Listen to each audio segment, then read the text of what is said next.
where they face elimination in a BO1. So this is actually an incredibly hyped series. 5 seconds. Yeah, and that BO1 would be against Chaos, so not the hardest opponent, but definitely a team that can, in a BO1 situation, surprise anybody. Yeah, that's definitely not a team that you want to play in a BO1. I think, if anything, you probably want to face Aster at this point, but obviously you don't really get that choice.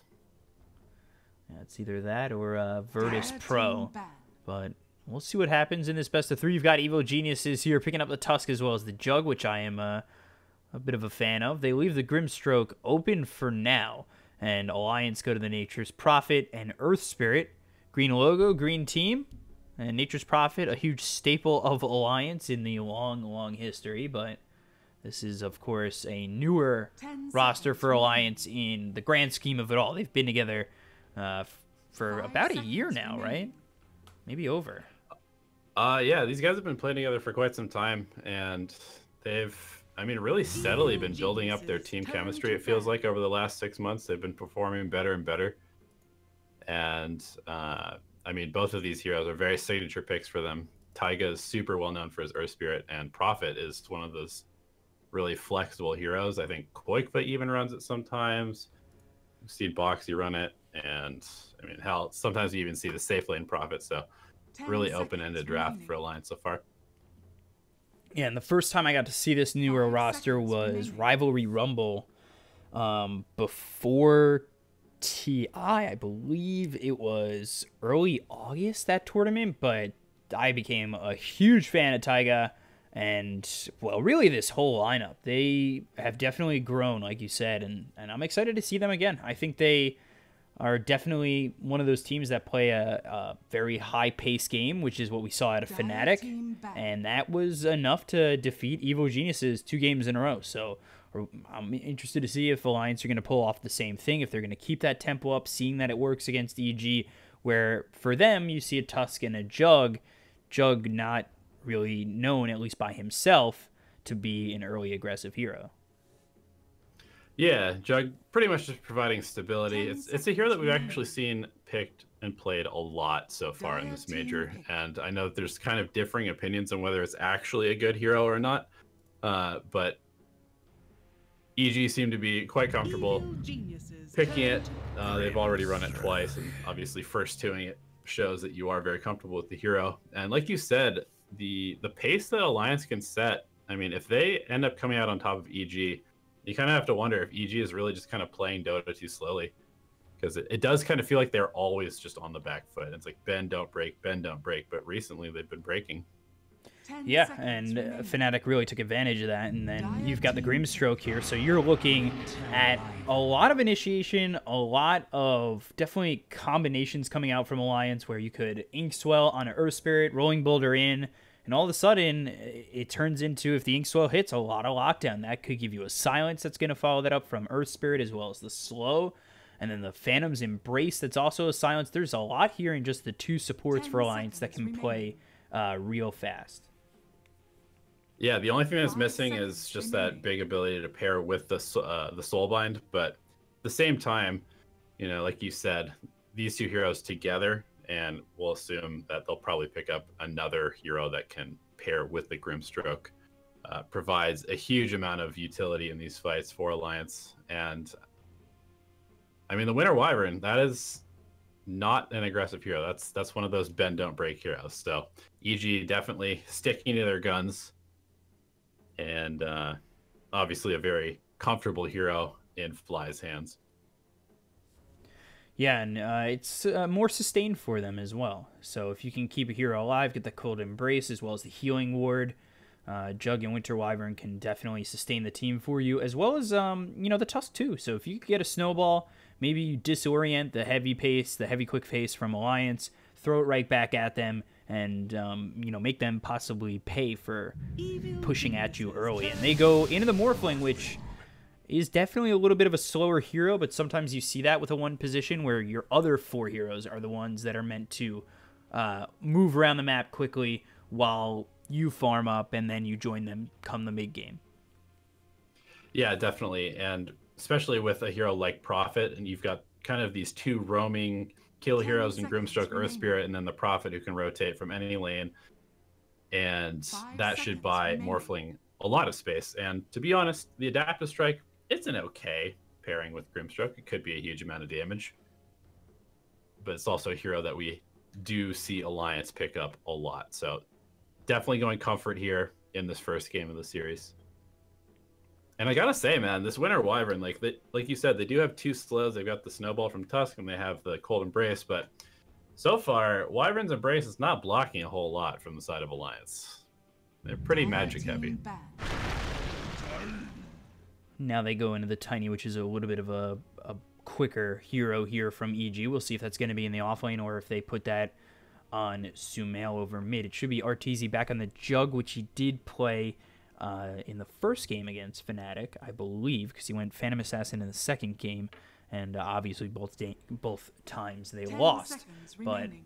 is Tiny enough to balance your 5 pace? seconds Is it enough early to make sure that Jug makes it late? If he finds that Blink Dagger early enough, maybe he could blow up the supports of Earth Spirit as well as Grimstroke. We'll definitely have to see, and especially see what Alliance wants to throw out last in the mid lane, as they do have the final pick of the draft. Yeah, it definitely could be that tempo setter for EG, and they still could run it for Sumail or S4, Tiny being a very flexible hero. That being said, I am a little bit worried for that hero in particular, just because very low armor to start off, and Morphling and Nature's Prophet both are pretty potent in the right-click department during the laning stage.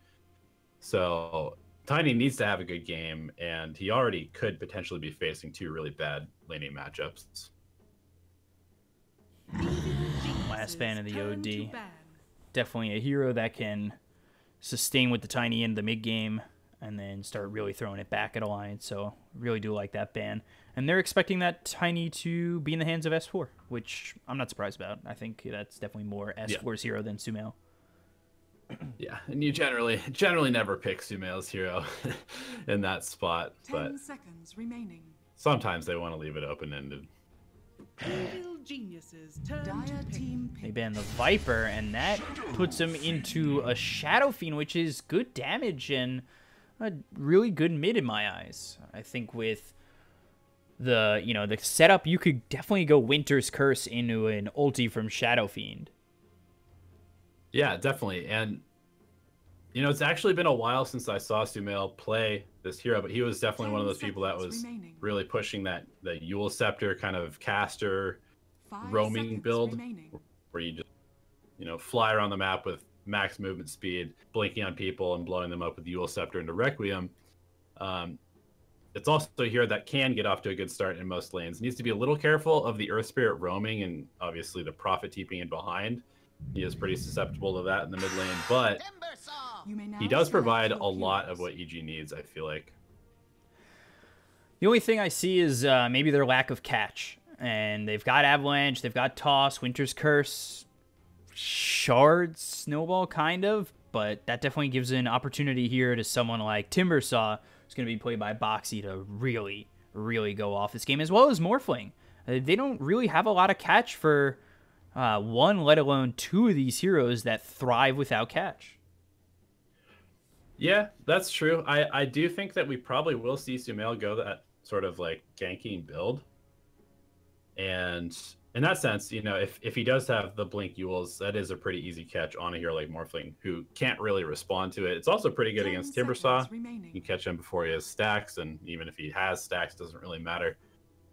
So I'm definitely curious to see how Sumail does build the Shadow Fiend in this game. And it looks like we've got Koikva on the Nature's Prophet, so whether that'll be a Prophet versus Shadow Fiend mid, or whether they're going to stick Boxy in the mid lane, that also could be another possibility. So Boxy on the Timbersaw, Mickey on the Morphling, and Senya on the Grimstroke, Taiga with his coveted Earth Spirit, and then Koikva on the Nature's Prophet.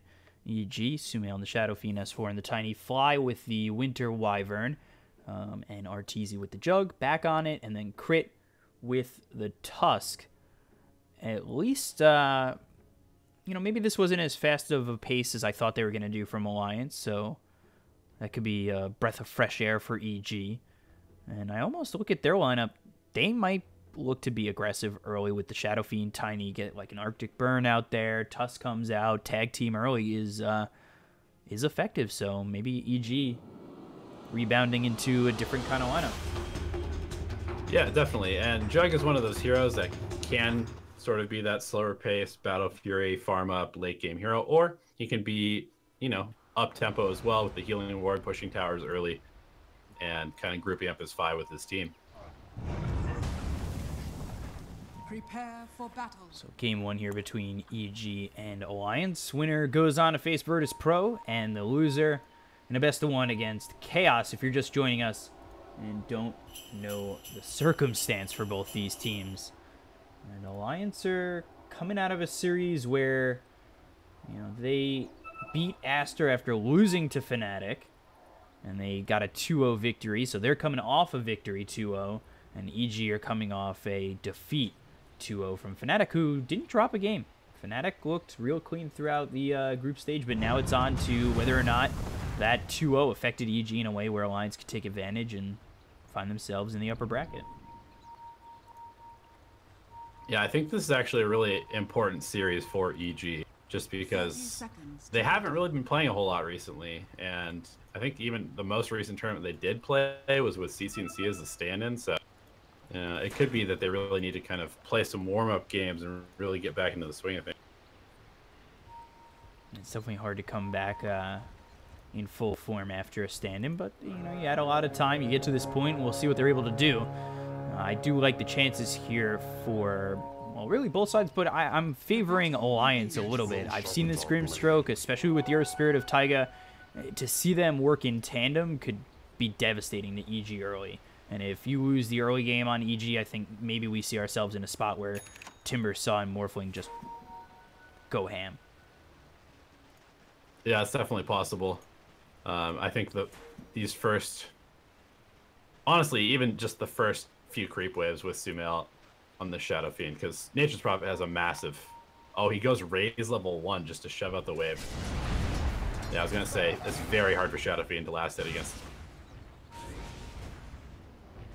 So Nature's Prophet mid.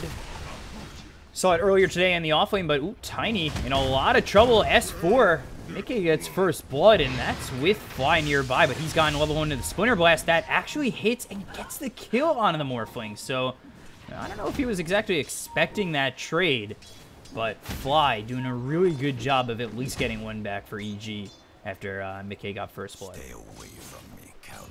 Yeah, Mickey just sitting a little too low, a little bit too much agi, and obviously with that level 1.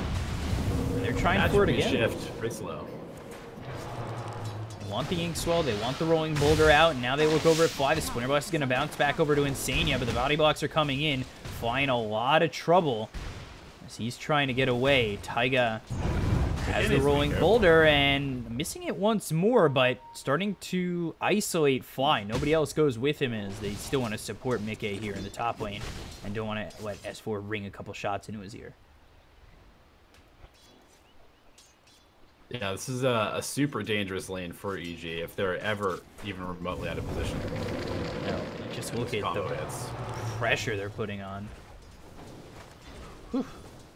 It's hard to even feel safe in this lane. They're only level 1. Things are going to get harder come level 2, where if he does hit that Rolling Boulder, then has the Boulder Smash on top of it, how likely are you to get away? The Rolling Boulder comes in. No Inkswell with it this time, but they're taking the attention of S4, where maybe they get the Inkswell back. Splinter Blast hits on Mickey as well as Taiga coming around, has the salve healing up, and he gets through the trees into a nice spot with Tusk coming over towards top. And now Insania is the one who's going to pay the price. Inkswell comes through, it's a stun on 2 with the Boulder Smash hitting on both of them as well. But Taiga in a real bad way. Rolling Boulder hits on S4, but Fly coming over, and with the help from Crit, EG take the aggression from Alliance, throw it back in their face, and come out on top. Yeah, really nice rotation by Crit. He doesn't need to be in this bottom lane, as it is just a Timber Saw. Can't do a whole lot too. And now, I mean, Mickey he's under-leveled. He just hit level 2, and this Tusk is level 3, and Fly both level 2 as well, so goes from an easy Morphling lane to a very difficult one, just a matter of seconds. I don't know if Boxy's going to make too many aggressive moves over bottom, so we'll see how long Crit is willing to stay here, or if maybe they put Crit here and move Fly over.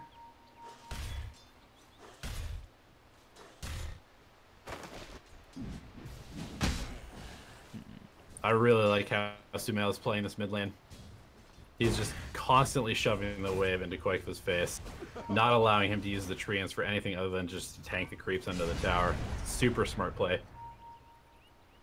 Even using that mango, get those raises available, get enough mana, throw them out, push in the wave.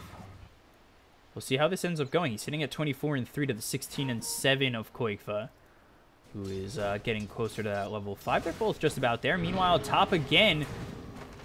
Got the Arctic Burn, S4 in a little bit of trouble, but the Splinter Blast comes out. Mickey's got to be careful with that, with how heavy he's into the Agi.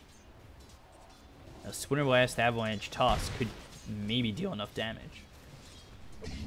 Yeah, and kind of interesting that he actually went for a point and adaptive strike. I mean, he needs the waveform, I feel like, just to survive in this lane right now. And going for that little burst of damage over having a faster shift is a pretty bold move, but I guess they feel like they can still fight.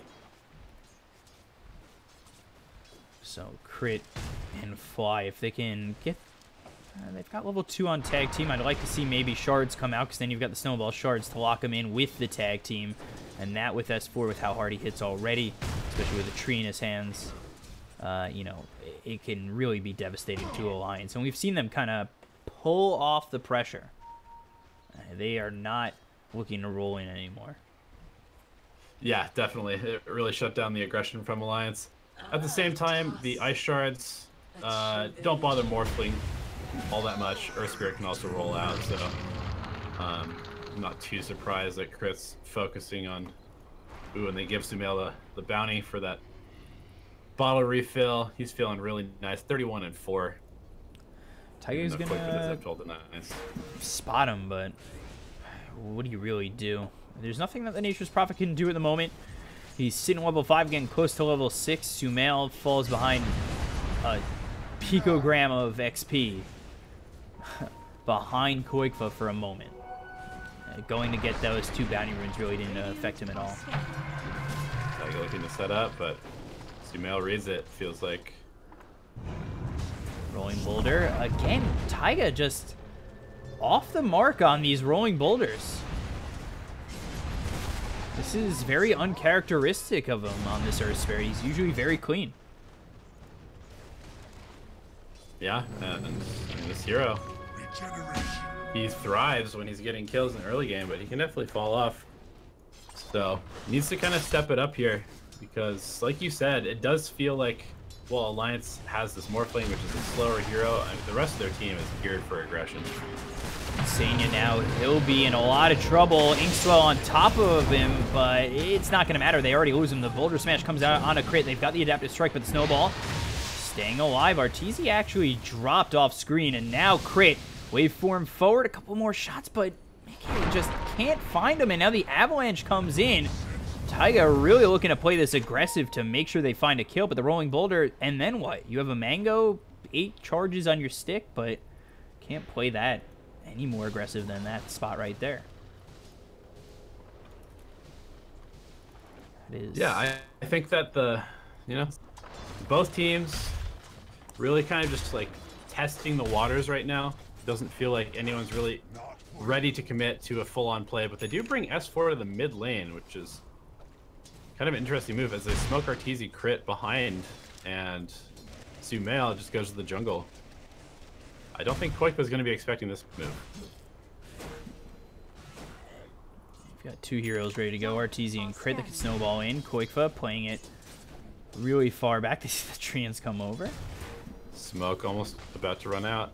And there it is, broken, but Quakefa in the right position. And now Arteezy, he'll get spotted by Taiga as well as Insania. They could go with the Inkswell as well as the Rolling Boulder in. The only problem is he is level 6 and Omni Slash is available, so. That was very anticlimactic after all of that. You know, a lot of time just doing nothing there for Arteezy. Yeah. Absolutely. And he will rotate to the top lane, pressure Mickey up here, but There's the snowball once again. They look for the Inkswell, but snowball to avoid it all.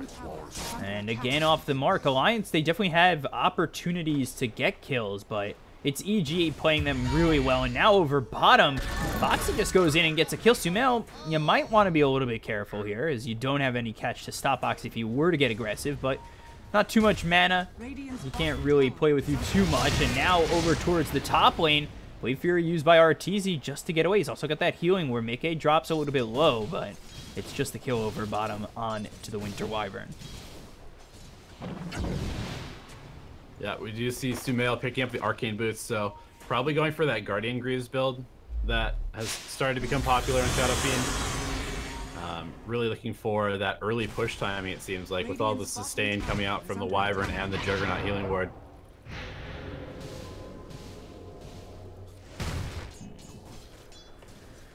So S4 has stationed himself over mid. It's Sumail into the jungle. Flies in trouble again. Quick for making the rotation. This is some aggression that you can play. Where Boxy gets somebody low, you bring Quickfa in to almost guarantee the kills.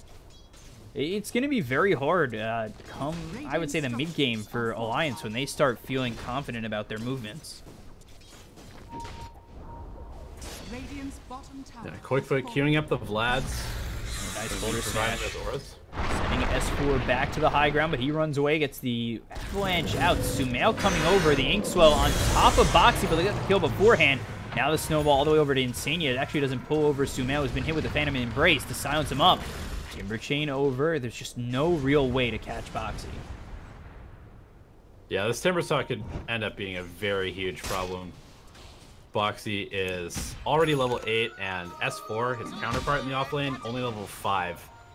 Having an extremely rough early game, and we were kind of saying during the draft that S4 is likely supposed to be kind of like the tempo setter with that Blink Dagger. And the ulti there landing on it. Sumail as well as crit. Mickey at the moment, third on the net worth, so not that bad of a lane. It looked like he was going a little bit slower earlier, but has really opened up for him. He's about to hit level 7, sitting third on the net worth ahead of anybody on the side of EG. So he's in a very good spot at this time. Yeah, early tower gold, man. It's a really big deal. And if you look over bottom, Boxy's just continuing to put pressure on these bottom towers. He'll have 2 heroes to help him out as Fly in a lot of trouble once again. The Rolling Boulder comes in with a Boulder Smash. Taiga gets the kill, and that is seemingly the second or third time that Taiga's actually landed the Rolling Boulder and it's led to a kill. But it works out. How do they stop this Timber Saw? I don't... they don't really have any tools to deal with Boxy right now. Barring any huge overextension by him being left alone by his team. And S4 is coming over, maybe to get a kill onto Taiga. Tries throwing Boulder out, tossed back to the Tusk, and with 3 heroes here, especially with that Walrus Punch, very dead. A nice teamwork. Getting a turn kill, much needed kill. Anything at this point. Any little morale boost for EG is probably what they need. The only problem with that, and maybe if they get this kill over mid, it's worth it, is that dragged 3 heroes over bottom to get just an Earth Spirit. And that's, again, more space being made for Mickey. Yeah, after that early rough lane with the tri-lane versus tri-lane, he's starting to catch up nicely. Has the Mask of Madness, or oops, the Morbid Mask, so he can farm freely in the jungle. On full agi without any problem. Meanwhile, you've got Koikva, who's sitting top of the net worth, picks up Vlad's first item, 2-0 talismans, 1,100 gold saved up. He's looking really good, top of the net worth, but Sumail starting to find his place as he's looking to be going into that mech first item. Interesting pickup here. I think it's going to be Guardian Greaves first, Shadow Fiend. Yeah, this is something that he started doing recently. It's kind of, I don't know, we're kind of throwing it back like multiple years at this point. You know, this is a build, used to be the mid laner was always the one that built the mech, right? Viper, Shadow Fiend, etc. And we also are starting to see those tri-lanes come out again, so Dota, very cyclical. Boxy comes top, crit. He'll TP towards mid because they throw the Winter's Curse out onto the Grimstroke.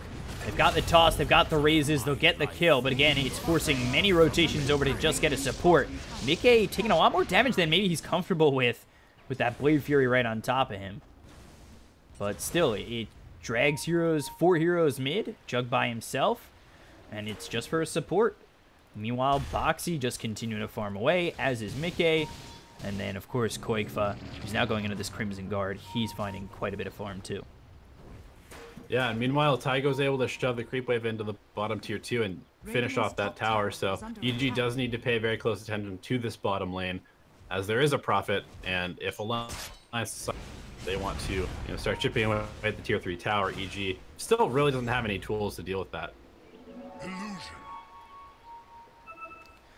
I kind of worry for them. We talked about maybe Sumail getting this Yules, and that would be that extra lockdown to find a couple of these heroes, but he's going into the mech, so do you still lack that lockdown? They go after Boxy. This will kind of show it. 4 heroes over. The Walrus Punch comes out. The tag team on top of that, and they will have enough to finally bring him down. This took a lot out of them to get that kill, and meanwhile, over mid, Arteezy's very vulnerable. Magnetize laid down. Inkswell on Taiga, but the Blade Fury's okay to keep him away from the Inkswell, but the Stroke of Fate and then the Boulder Smash. Arteezy getting way too aggressive, ends up dying, and Taiga still is able to escape. The Winter's Curse once again on Grimstroke, but every time this happens, Alliance is okay that this is happening onto their supports. Boulder Smash hits S4, the toss is out, and Insania will end up falling, but is there a reaction to come through from Alliance? The Adaptive Strike comes in, the Rolling Boulder on top of that, the Boulder Smash into the hands of Mickey, and now he morphs into the Tiny, gets the toss with the Avalanche coming in, but Mickey, the Splinter Blast kills him! Boxy back into the engagement, now looks over at Fly, he'll at least find that, and then meanwhile over top, here come the shards to lock in Koigfa, but he gets away nicely done with the Sprout, or did he? Because the Snowball is there to track him down, they've got 3 heroes here, Omni Slash on top of him, and a kill for EG, that is big for them to grab what they did. 4 heroes end up dying on Alliance.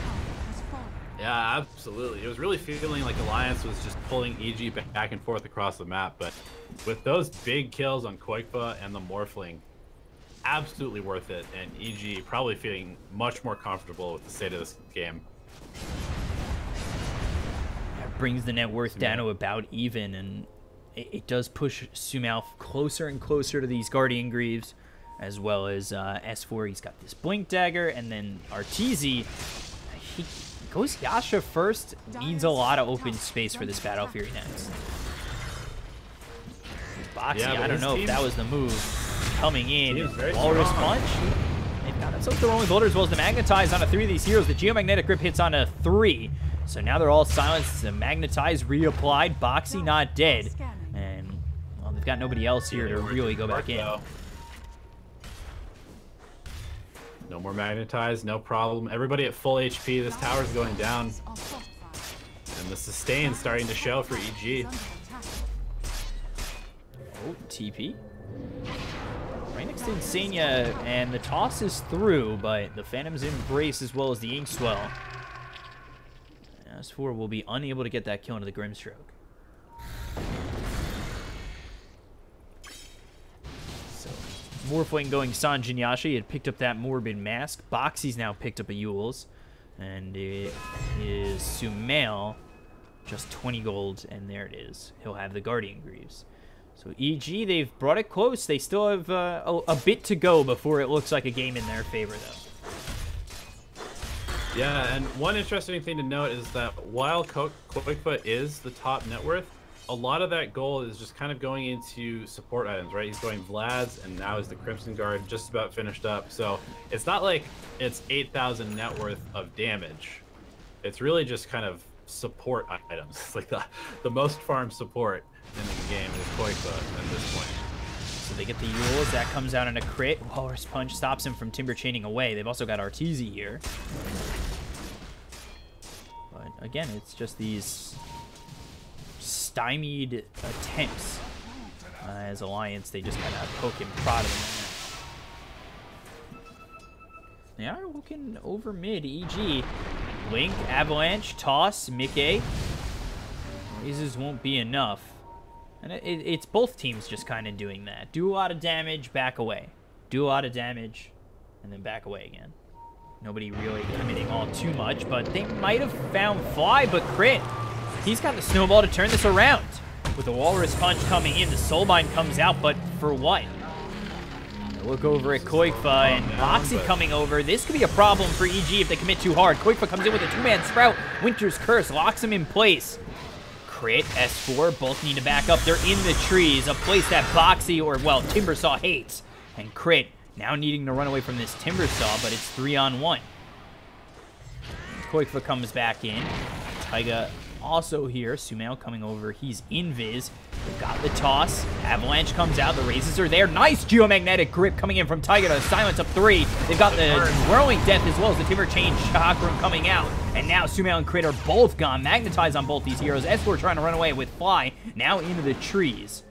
The TP attempt. No escape. Plenty of space for Arteezy. He's finished up the Mantis style, putting pressure on the tier 2 top. Finally getting some space to breathe. Still a very even game. Yeah, back and forth it goes, and it's even with that big exchange. When they got the kill on Aboxy, it brought it to just a 1,000 net worth lead for Alliance. So EG doing a very good job of outlasting the aggression of Alliance. Yeah, and while there is a Morphling, you still kind of have to give the edge, I think, to EGs because Shadow Fiend and Jug scale quite well as far as the late game goes, but it's definitely very close.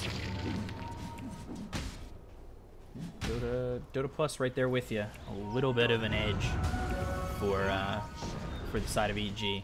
Quarter smash, Avalanche coming through on a Taiga. He's silenced up by the Phantom's Embrace. Inkswell on top just in case they do make the aggressive play. The Soulbind we've only seen once, but with it we haven't seen much. Yeah, it just doesn't really have any good combos. I mean, you can try to do, I guess, a double Wrath of Nature, but other than that, it's pretty much just up to him to get a double silence off. Probably more of a deny pick than anything. With me. I do like the Inkswell, but we haven't also seen that in this mid stage of the game work out in their favor either, where you're looking to put it on like Mickey and have him waveform in, or throw it on Boxy where he timber chains across and the timing's just right. I'm sure we'll see that at least a couple of times before the game's over. Wow, Fly's already picked up a Blink Dagger and he escapes certain death in the bottom lane.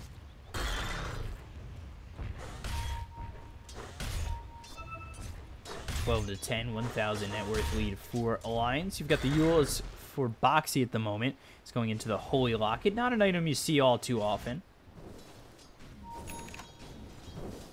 Yeah, pretty much the only hero that is worth buying that item on is Timbersaw. At least so far. Fly just TPing out, and actually that rolling boulder puts Taiga in a precarious position. The adaptive strike comes in, they've got the shards, Arteezy coming over, the rolling boulder attempt, the snowball, not fast enough, but the Omni Slash certainly is, and Arteezy using it to get a kill onto the Earth Spirit. Heading right to the mid lane, they're gonna initiate a push, finish off this tower. They want to start taking over control of the Roshan pit area. Very good to have the Aegis on both the Juggernaut and the Morphling. Meanwhile, Koikfa has a Scythe queued up, and he's 3,000 gold towards that already. So, very high impact item being purchased potentially by him after picking up the support items. Just have to be able to keep the game in the pace it's going on right now to get these next couple of items, because it's going to be an E-Blade on Morphling soon enough. And I would say maybe close to around the same time the Hex. So E-Blade and Hex, at least for Alliance, we'll see. And then what's coming out next for EG? Pipe for Shadow Fiend. So Guardian Greaves into the Pipe, and then Arteezy going into the Mjolnirs. He's got this Manta style as well as the Maelstrom right now, so just throws away the Battle Fury all in all, and then just goes for the Mjolnir. And then their offlaner S4 Echo Saber after this Blink Dagger, but he's sitting only at 6,800 net worth. Yeah, I think I like this alteration and build by Arteezy. The Battle Fury just feels like it's probably a little bit too slow of an item right now for how they want to play. They're ready to get aggressive at this point, and they need that extra damage from the Maelstrom. Mid. They'll find Insania again. Soulbind comes out, but doesn't do anything, and getting at least this kill might open up Roche for them. Right into the pit. Koikba does spot it out with the Treants, so they know this is happening. I'm sure that Boxy will start heading over there. Possibly dropping some chakrams in the pit. So let's see what they're able to do. If there's going to be any exchange between Alliance and EG going for this. Roche, Boxy comes over, and with just that, it does scare them away. I would love double damage. I would love to see Grimstroke have Soulbind at this point. This is a very important fight that I think he at least could have done something with it. Oh boy, yeah, they've got Koikba. Avalanche comes in, but Boxy comes over. They need to be a little bit careful. The shards are nicely placed, but Koikba going to attempt to TP out. The snowball comes in, that's going to stop that. Crimson Guard used, and the Omni Slash comes out. There's a fight raging on in the backlines. It looks like they were looking for a Requiem, and it finally goes off. Taiga's going to be the first one to drop on Alliance, and now Arteezy with a Blade Fury. Koikba's still not dead, however. As the Avalanche comes out, Sumail ends up dying. Boxy continuing to go for Arteezy, and the chase is on and on and on as Arteezy actually heads north, and they've got this Yules. But out of mana right now is the Timbersaw. Finally, the Sprout comes in with the Blade Fury. Arteezy trying to TP out. Does he have it? Yes, he does. Meanwhile, on the other side of this fight, Mickey had the Inkswell on him, but it's not going to be enough. They'll finally find Crit. 2 heroes dead on the side of EG. They look for more in S4 and Fly. The Sprout comes in. He's locked up for a moment. The Treants looking for the body blocks. Back coming in is Boxy. Insania nearby. S4 trying to run, but these Treants are just too strong. The E-Blade comes in. They'll get S4. Fly just has to fly away with this Winter Wyvern. And after all is said and done, Alliance come out ahead, and they're looking to get Roche as well. Wow, the power of Crimson Guard and Vlad's. I mean, it can't be understated. Koikba was spotted by this perfect ward over here by EG on the Shrine. Set up perfectly by Tusk and S4, but they just didn't have enough damage because he's so damn tanky with his 2 items. A second. This could be huge. As they look for the curse, they finally landed. Arteezy goes for the Roche. Can he get the Aegis in time? It's not just getting snatched by Mickey. Oh, baby. So he picks it up. It's going to be immediately expended as now the side of EG are trying to run away. Arteezy gets out of harm's way, but Sumail won. Now they look over at Arteezy as he's going to be pushed back by Taiga. The Rolling Boulder comes in. Both cores are dead. Oh no, it goes really wrong for EG off the back of that Winter's Curse. It looked like it could have lined up to be so good, but once the Aegis gets snatched by Mickey, it is all in the hands of Alliance. And no buyback on Sumail. They're definitely going to pressure high ground. They've got the healing ward. Mickey still has Juggernaut form for another 10 seconds or so. That Aegis, of course, was popped, but plenty of damage to take down this tier 3 at the very least. They have to be careful how they try to poke into this and maybe trying to defend the tier 3. It could be melee racks if Alliance are feeling like they could go in, but there's the Yules immediately coming out of the Tusk. Taiga onto the high ground, waveform away. Mickey taking a lot of damage, and again that happens, and he dies to the shards. Oh, now this is so good for EG. They're going to look to get even more. Walrus Punch from a long distance coming out of the Boxy. Insania trying to run away. The Magnetize comes through from Taiga, but isn't going to be even enough to do anything. Running away is Boxy, the Timber Chain out. Taiga does get the Rolling Boulders. It looked like somebody was trying to get in front of him. There were 2 heroes trying to just get as close as they could. And now the Rolling Boulder once again as he's trying to walk away, but Fly's got that Blink Dagger and the Winter's Curse to lock him in. So that sets up S4, who's just waiting. Avalanche Toss with the Snowball. Walrus Punch to Oblivion. 3 exit kills for EG, and that's off the back of Mickey going heavy into this Agi and then ending up dying. Yeah, there was, I mean, he must have just accidentally hit the Agi button because there was no reason to be shifting to Agi there. That is a huge, huge deal. Momentum back in EG's favor just like that, it feels like. Shards a little bit short of Boxy, and now the Timber Chain forward. Wow, Boxy's playing this hyper aggressive. And the TPs are coming over to the Shrine, so he might be able to set something up for the rest of his team as Mickey comes over, and now he's turned into the Tusk. The Snowball's going to be used, and it's going to hit on Mickey, but the Timber Chain over as well as the Whirling Death coming in one more time with the Chakram. Sumail gets the Requiem. There's the Soul Line. Is it going to be enough this time? They've got the Hex on a couple of these heroes with the Chakram on top. He's not going to survive, even with the Cold Embrace on top of him. Quick trying to run away from Mickey as he's got himself the Walrus Punch out. And yeah, Sumail does not have buyback back over to fly. Whirling Death comes out, but onto the high ground. Here comes Koikfa with the TP in. Timber Chain doesn't lash to a tree. The Cold Embrace, but it keeps him close. And now, Boxy ready with the Chakram. And oh, there's the kill. Oh, boy. S4, Taiga. Not going to be able to find him. And the buyback comes out from Fly as well as Crit. So they're going to try and defend here. Mickey goes into the Blade Fury, hitting away at Arteezy. He has to be very careful. 20 seconds still until they have Sumail. The Stroke of Hit hits on two of these heroes as they use the tag team as well as the Walrus Punch. That hits on a Mickey. They'll follow it up with the Snowball and toss back into the enemy base. But the Hex comes through as well as the Sign of the Phantom Embrace from Insania. They'll get the Cold Embrace, sustaining him, keeping him alive. Boxy comes over with Chakram on top of him. And now the Blade Fury coming out from Arteezy. Boxy taking a little bit of damage, but blown up by Insania is S4. So he's dead. He might be forced to use buyback. And exactly what's going to happen is he will use that buyback. Fly comes over into the Arctic Burn and trying to slow down somebody, but Boxy, he's just able to Timber Chain away. Sumail finally back alive. S4 goes in with the Avalanche, and now he's trying to run the 4-step away. The Snowball might be bringing him in too far as the Inkswell's on top of him. Mickey doesn't get the stun, but now he's sitting a little bit low with the Sprout coming out onto Arteezy. He's in so much trouble, gets the Mansion to come out, but now the Soul Mine, that's going to lock in Arteezy with Crit. He's got to back off. He's got himself the Chakram. Now the Winter's Curse is going to lock in Taiga, but that's not really the target you want. He's only there to really throw out a Rolling Boulder and maybe get this Magnetized back out in the next 15 seconds. The Rolling Boulder comes through. That's going to land on S4. Boxy trying to get away with the Inkswell on top of him. He's still not dead. The Walrus Punch finally finishes off the Earth Spirit, and now they're looking for more. Can they find anything on the exit? Is Insania trying to run away? Crit nearby with S4. Insania in the trees and actually eludes the entire side of EG. And Alliance, they find themselves the melee racks as well as the tier 3. Force a bunch of buybacks. They finally lose Taiga on the end of that. But Alliance are up 7,000 net worth, definitely in the driver's seat, and it all looks good. Yeah, and they grab 3 bounty runes on the way out. None of their cores die. That was a very, very tense moment, and EG kind of holds, but at the same time, Alliance feeling really good now. Mickey closing in on a Scotty.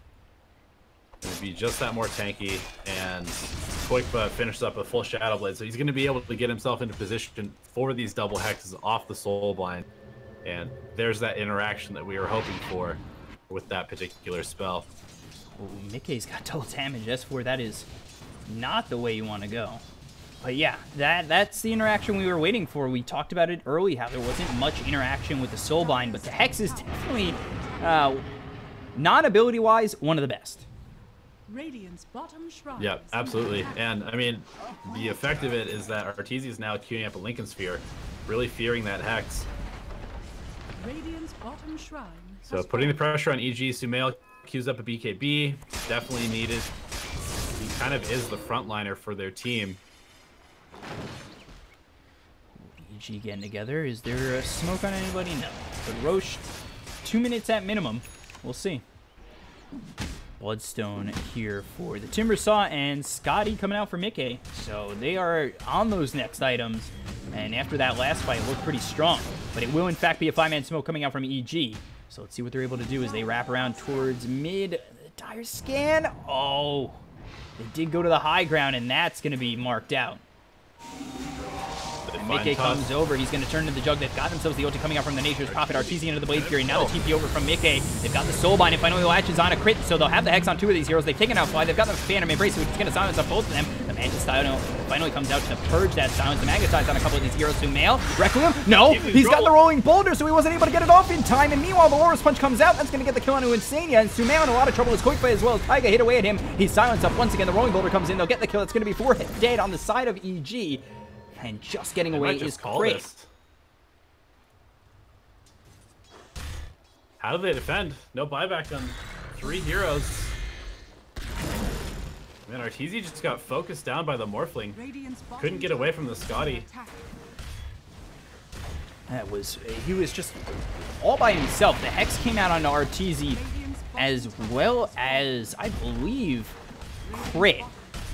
And when you have the Hex on multiple heroes and then this Phantom Embrace on them as well, the silence with the Geomagnetic Grip coming out from Taiga, as well as the stun onto Sumail, there was not much he could do. Yeah, and EG just really doesn't have any damage at this point. S4 did not get off to the start that he wanted, so they just have no burst. Sumail going for this kind of utility Shadow Fiend build, playing that frontliner. He's not really a right clicker, and his magic is not incredibly high damage either. Radiant's top shrine has fallen. And Arteezy, of course, just kind of had to go for this pseudo split pushy utility build as well, so not enough to finish off any of these tanky kills. We got one last chance to really hold. Foxy's going to be inside the base. They'll use the Blade here on Arteezy. Fly comes over. I think he blinked aggressively to look for a Winter's Curse, but now the E-Blade comes through. The Winter Wyvern's actually going to be in a lot of trouble as they've got the Soulbound on Sumail as well as Arteezy, so if they can find the Hex, they could be in a lot of trouble, and that's exactly what's going to happen. The double Hex, the double Sprout, they're looking for something as Taiga. Avalanche comes in, and he'll be the first one to fall. So Alliance, the first ones to lose a hero, and maybe they try to back off, but Foxy tossed into the rest of the team, and now the raises come out from Sumail, but it's not enough damage. Nikkei back into the Jug form, and now he's got the Blade Fury. Blade Fury comes out from Arteezy. A lot of damage. They're starting to get around him, but Foxy and Sanya trying to keep him alive. Arteezy, oh, Requiem on top of the waveform away. Now the Winter's Curse locks him in, but look at that 4-man Inkswell stun.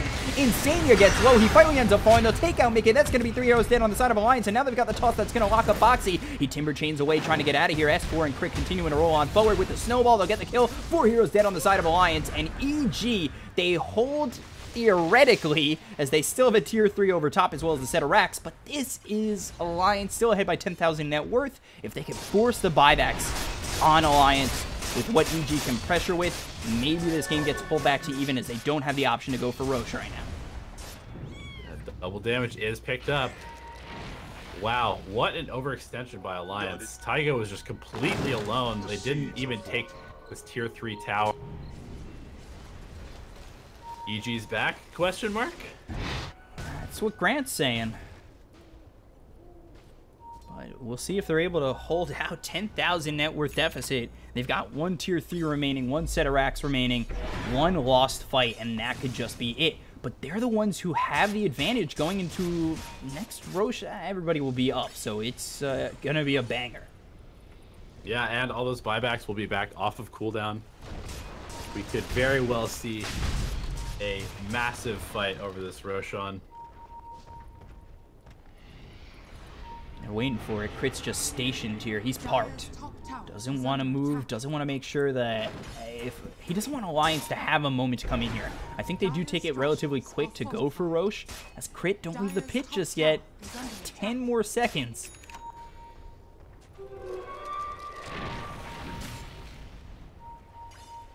Yeah, they know.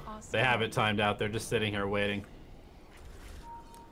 And Roche is back up. Nobody in the pit to spot it, but they've got to assume. And now the fight actually comes out, and Sanya's blown up by S4. So a quick one there. No, that's a big deal. Koikva putting pressure on in the top lane, trying to force EG back out of the pit. There's creeps pushing into the base. They need to be careful. 4 heroes here. No buyback, though, available on Insania, and you're really using that Soulbind with the Hex to lock down these fights for Alliance. So without him, it's kind of hard to take a fight, as I really do think he is crucial to Alliance's game plan. Yeah, absolutely. I mean, they even itemized for it, right? With that super early Hex on Koikva. Going in for a Bloodthorn next. And they were able to finish off that tier 3 top, get some damage onto the range racks, but now EG have this moment where they have BKB on Sumail. Arteezy has picked up the Lincoln Sphere, so he's not quite as susceptible to the control. And EG is starting to come online. Shadowblade on Tiny as well, so he can find those pickoffs and start fights. This is turning into a problem for Alliance, where EG, we've seen it before from them, holding like this with 1 set of hacks available and making their way back into the game. And 9,000 net worth at this point, really, you can't tell the difference. I think the items on EG are enough for it to feel like an even game, despite being down 9,000. Yeah, absolutely. This is definitely very close. And in fact, both EG supports are more farmed than their counterparts on the other team. So the net worth difference is even better distributed on the side of EG. Gotta be careful if they were to get ratted, but Fly is down here, making sure that he's able to push out these creep waves. Wyvern's so good at doing this.